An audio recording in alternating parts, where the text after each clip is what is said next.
l'ancien sélectionneur Lionel Scalien fait avec cette talonnade le premier centre et cette tentative, cette tête, ce sera finalement dans les gants de Pedro.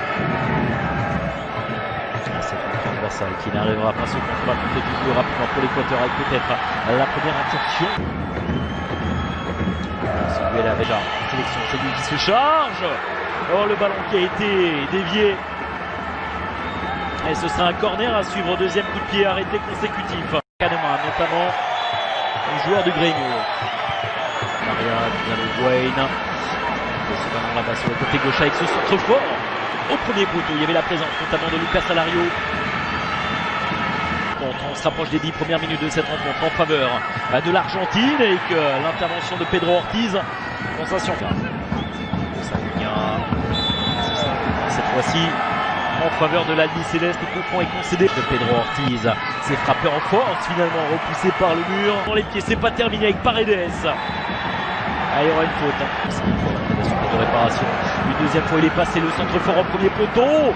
Oh, attention à ce coup de billard avec cette tentative. Le contrôle est bon, Lucas Ocampos qui vient provoquer le centre. Ça joue à 3 là sur le côté droit avec Nicolas Gonzalez. Paredes. Illustration à cet instant avec cette tentative peut-être. Oh, superbe. Le coup du sombrero. Opération Lucas Ocampos qui cherche une solution. Le corner pour l'Argentine. Et l'ouverture du score. Ce corner sur la tête de Lucas Alario qui permet à l'Albi Céleste de mener à but à 0 après 19 minutes de jeu. Lucas Alario qui inscrit son 3e but en sélection. Trouvé trop facilement dans cette défense de l'Équateur. Cette fois-ci Pedro Ortiz. Avec Martinez. Et attention avec ce nouveau corner, la déviation au premier poteau. Il y avait donc ce ballon qui peut profiter à Gonzalez. Il attend.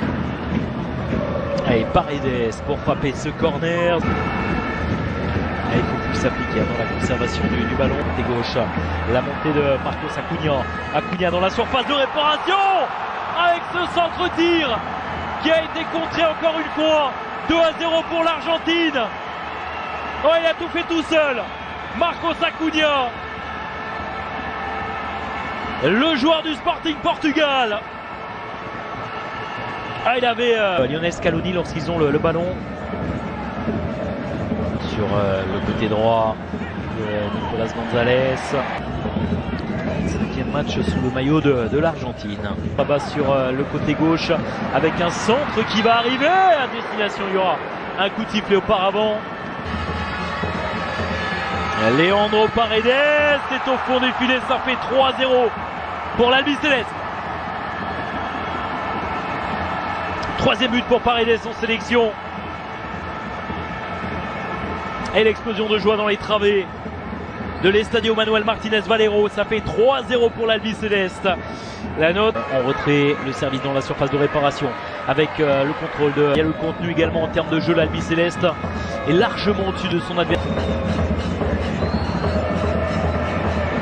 Corner à suivre en faveur de l'Équateur. L'Équateur avec l'intervention. Ballon, peut-être la réponse avec enfin c'est les Équatoriens qui tentent de s'en sortir là dans un mouchoir de poche. Les difficultés, première partie de rencontre, une équipe qui avait été menée sur le score de Castillo contre les bons. Position de hors-jeu, c'est Alario qui se bat pour la conservation du ballon qui arrive à rester. Allez, si on prend peut-être ça finira dans les gants, aucun problème cette fois-ci pour solution.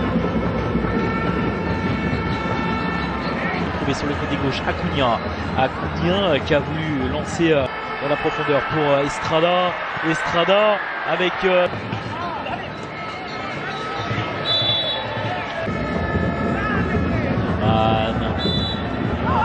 mène 3-0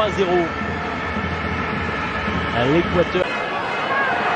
Attention, peut-être la réaction avec un premier but inscrit avec Valencia là-bas sur le côté gauche pour son premier ballon touché directement dans la surface. C'est pas sur le côté gauche qui peut se développer avec Gonzalo Plata. Plata. Ce serait le scénario absolument parfait pour les hommes de Tseliko. Oh, c'est frappé directement. C'est frappé directement. 3-1. L'Équateur qui trouve l'ouverture sur ce coup franc. Parfaitement frappé par Ménia. Il était bon. Propose désormais avec ce service là-bas sur le côté gauche. Ce centre tendu. Et vous les entendez. Les supports avec Acuna. Fait désormais les Argentins qui font tourner à destination encore une fois de Barred avec beaucoup trop de pertes de balles, mais ça va mieux désormais.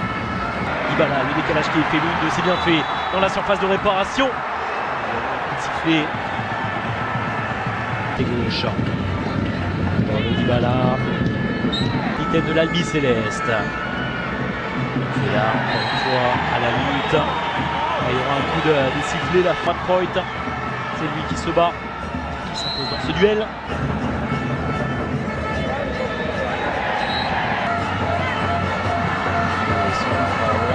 C'est bien fait. Long ballon directement sur Juan Foyt.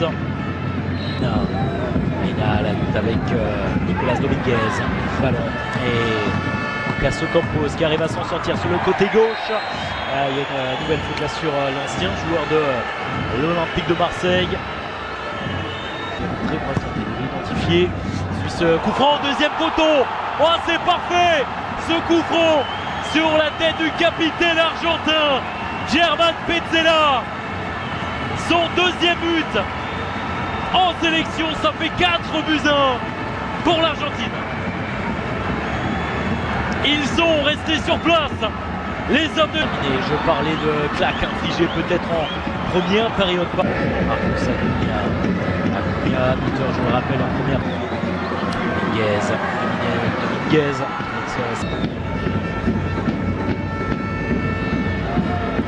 Marcos Acuna sur le côté gauche. Ballon qui n'est pas sorti, il a réussi à cette vitesse, cette manière de se projeter, de venir à Dybala, servi à nouveau dans la surface de réparation. Les Équatoriens à ressortir ce ballon avec Dominguez.